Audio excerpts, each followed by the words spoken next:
Mooji. Hello. I'm so grateful to you. Thank you. And I surrender to you. And I want to end it now. Yes. Okay. Okay. Let's look what you want to end. We can look at this because, of course, many people have the same feeling, you know. And I heard it this morning. I heard it yesterday. I think at some point over the last 12 years, I've had every day somebody say, you know, I want to put an end to it. And we know very much what they're speaking. They want to put an end to the kind of torment of the personal mind ego that is always chattering away, and something feels, you know, no, I can't get any sleep. My mind is constantly yapping away in my head and so on. So if you say, I want to put an end to it, could you in your own words say what it is for you? The story of me, the story of the world. Yes. Well, let's start there. If you say that it is a story of me, story of the world, then we normally enjoy stories. We hear them and we know their stories. We go and watch a film, and no matter how realistic it is presented, something inside knows it's a film. And even while you're watching a film, it might be so evocative that in some places you're crying and some places you're in your seat like this, whoa, whoa, whoa, whoa, whoa. Another place you're laughing and crying real tears, real laughter and all the time. But all the time you know you're watching a movie. You see? And so you enjoy the ride. It could be some people like a very scary kind of movie, or some exciting one. Some like a very peaceful ones. Some like to watch nature and so on. Whatever it is, that's your story that you enjoy. But somewhere inside here, you know it is a story. And so you watch a movie, you have a tremendous ride, all the emotions are stirred up, and then you come out and go to McDonald's, or you go to see your friends, or go for a coffee, and that's it. It's all forgotten. So you start by saying that, you know, I'm tired of the story of me, the story of the world. Also, it must be the story of the storyteller also. Is it?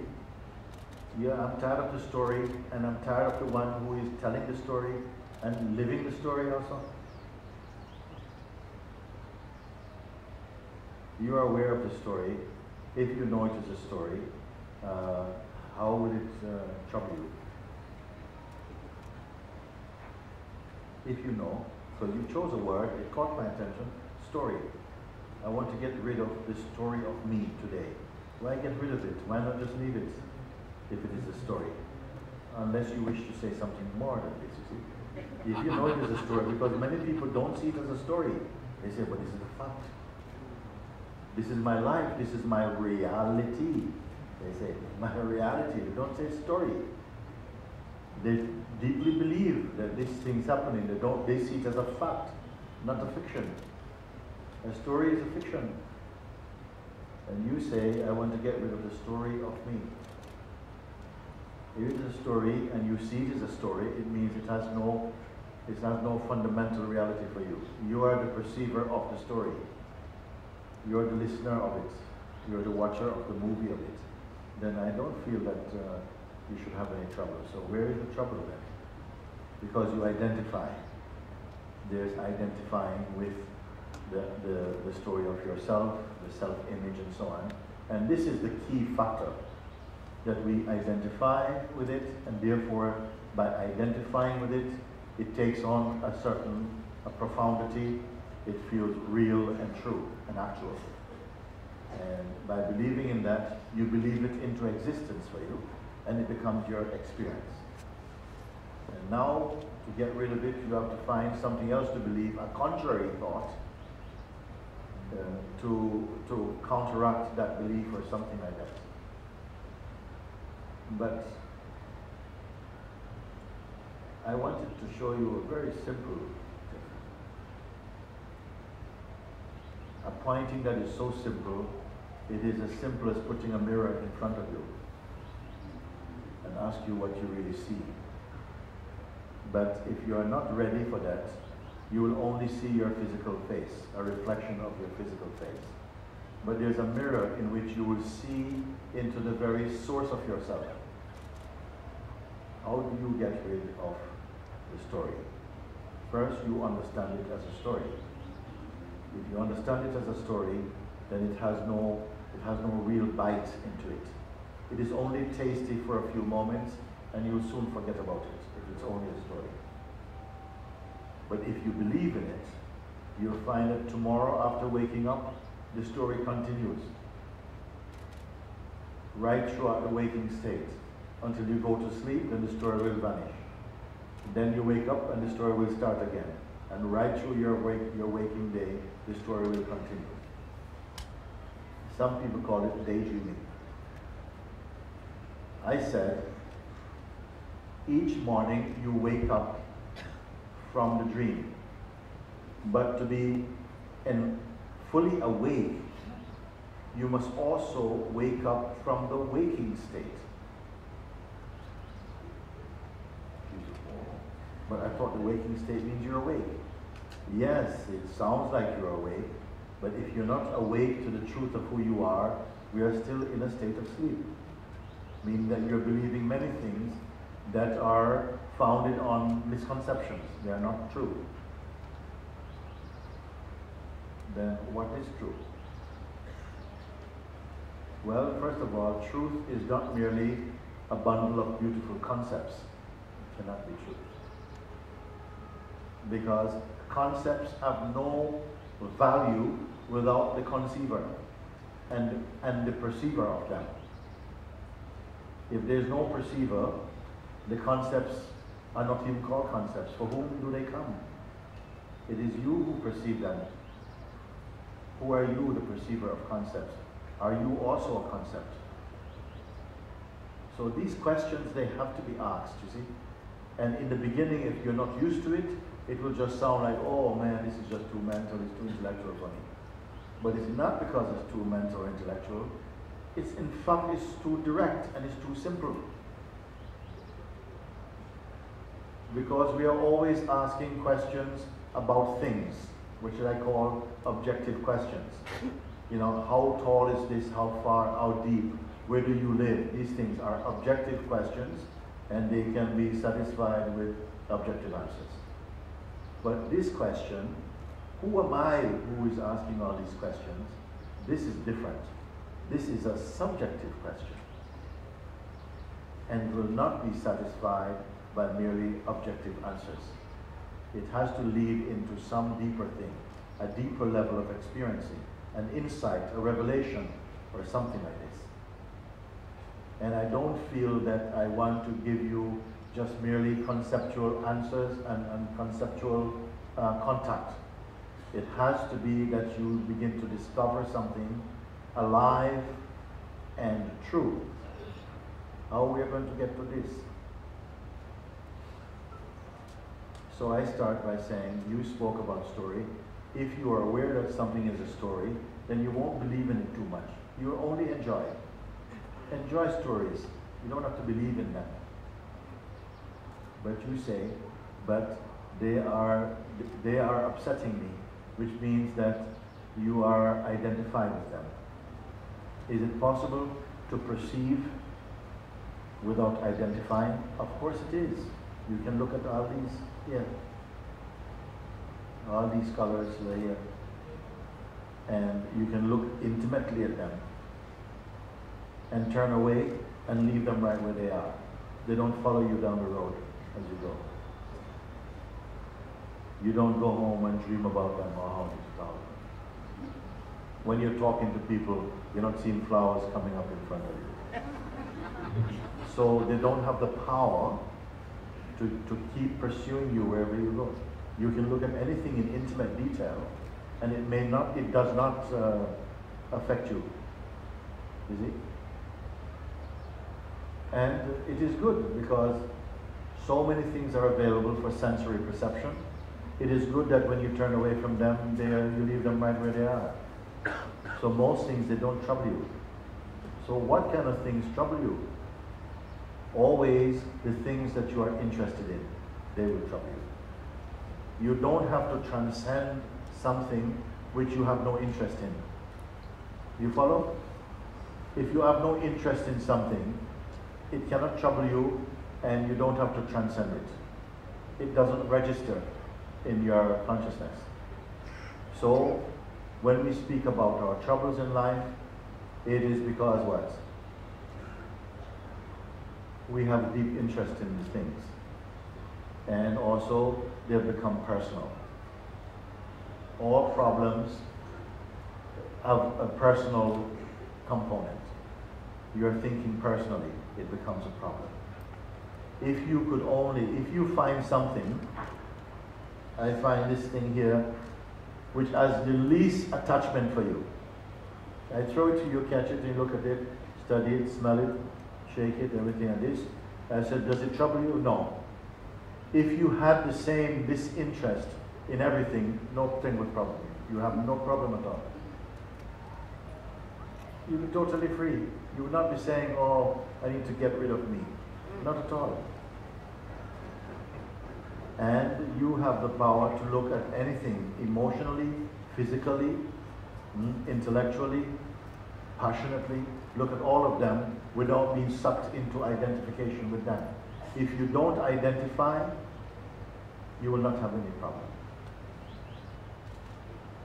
So why do we identify?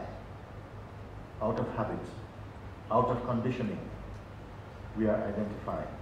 And to that extent, we bring things into an intimacy that they don't have to be there like that. Now you may say, that's fine for many things, but what about my intimate relationship? What about my family? Can I relate to my family without this intimacy and without attachment and without identity? Can you? And if you relate to them without identity, can you enjoy an experience of love and care and compassion with them? Or do you need identity? Have we ever questioned these things? We can remember some sages, great beings, Mahatmas and so on. And you may find that some members of your family may say, yes, he left home, he didn't write to anybody, he was always meditating, he was not interested in family life anymore. So I don't think that this type of life is really suitable for the normal person. Because if you go too much into your spiritual nature and so on, you will not be able to relate so much to your family and your friends in the old way anymore. And they see that as a tragedy. But these Mahatmas, these great beings, great souls, they may have this initial sense of separation, not for them, but maybe in the minds of their relatives. But what happened is that later, they have a much greater extended family. Hundreds and thousands of children they will have. You see?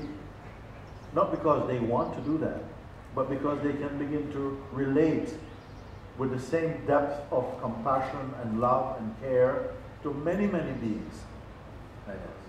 How? Because they have discovered their universal nature. And they discovered the same root principle in all the beings, so they can relate to all the beings. Some people can only relate to beings of their own culture.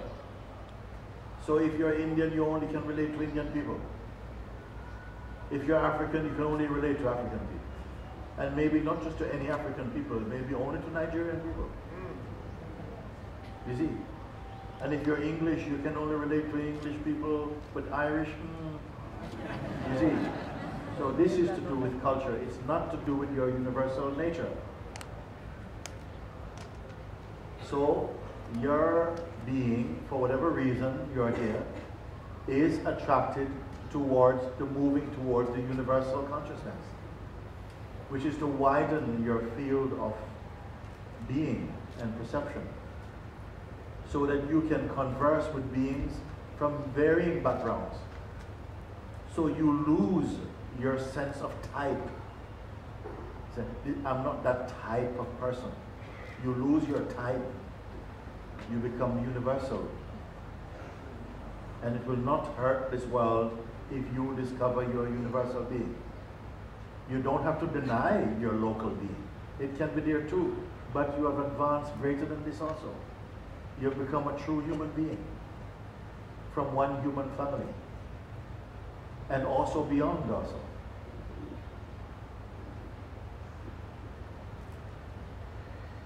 So it is for this is the movement that is taking place, that somehow you may not be so conscious of it, but a deeper gravity is pulling your spirit towards the ocean of universal consciousness.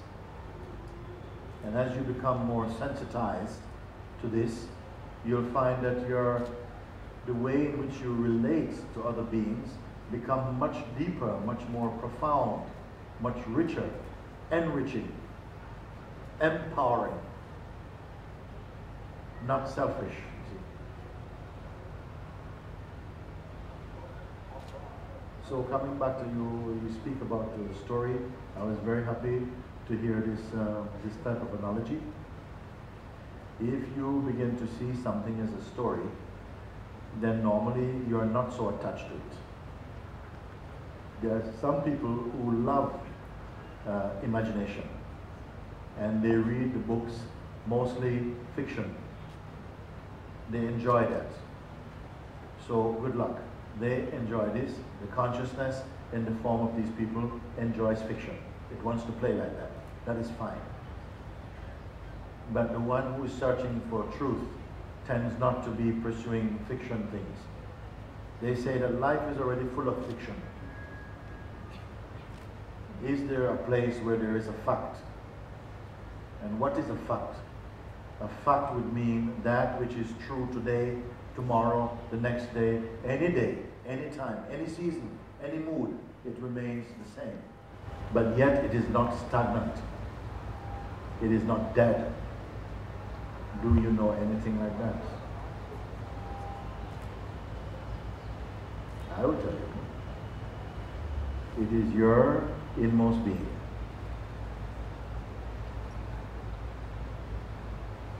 Some aspect you may call of yourself belongs to time and change, like your body. It is changing. You say, I'm 30 years, I'm 35, I'm 40 years, whatever. That is changing. It's going through the process of time. The mind also is changing. Your mindset is changing. How you think of this world and who you take yourself to be, this is also changing. But there is something inside you, a dimension, that is not changing, that never grows old. It has no age. Like space. Space has no age. It does not know Monday or Tuesday. It does not relate to space. Space never gets stagnant. Space does not belong to Russia or to England. No one can conquer space. There is something within you that's greater even than space, because it is able to perceive even space. Therefore, it is even subtler than space. I would like to take some time together to discover this, because any other and every other discovery is somehow connected to time and change and will pass, including the person you take yourself to be today will also pass. There is one thing that does not pass. It cannot go because it never came. It's always here. Do you care to find it out? This is the goal of all authentic spiritual striving, is to discover that within your own self, which is not bound by time or destiny, which is incorruptible, imperishable, immutable, full of joy.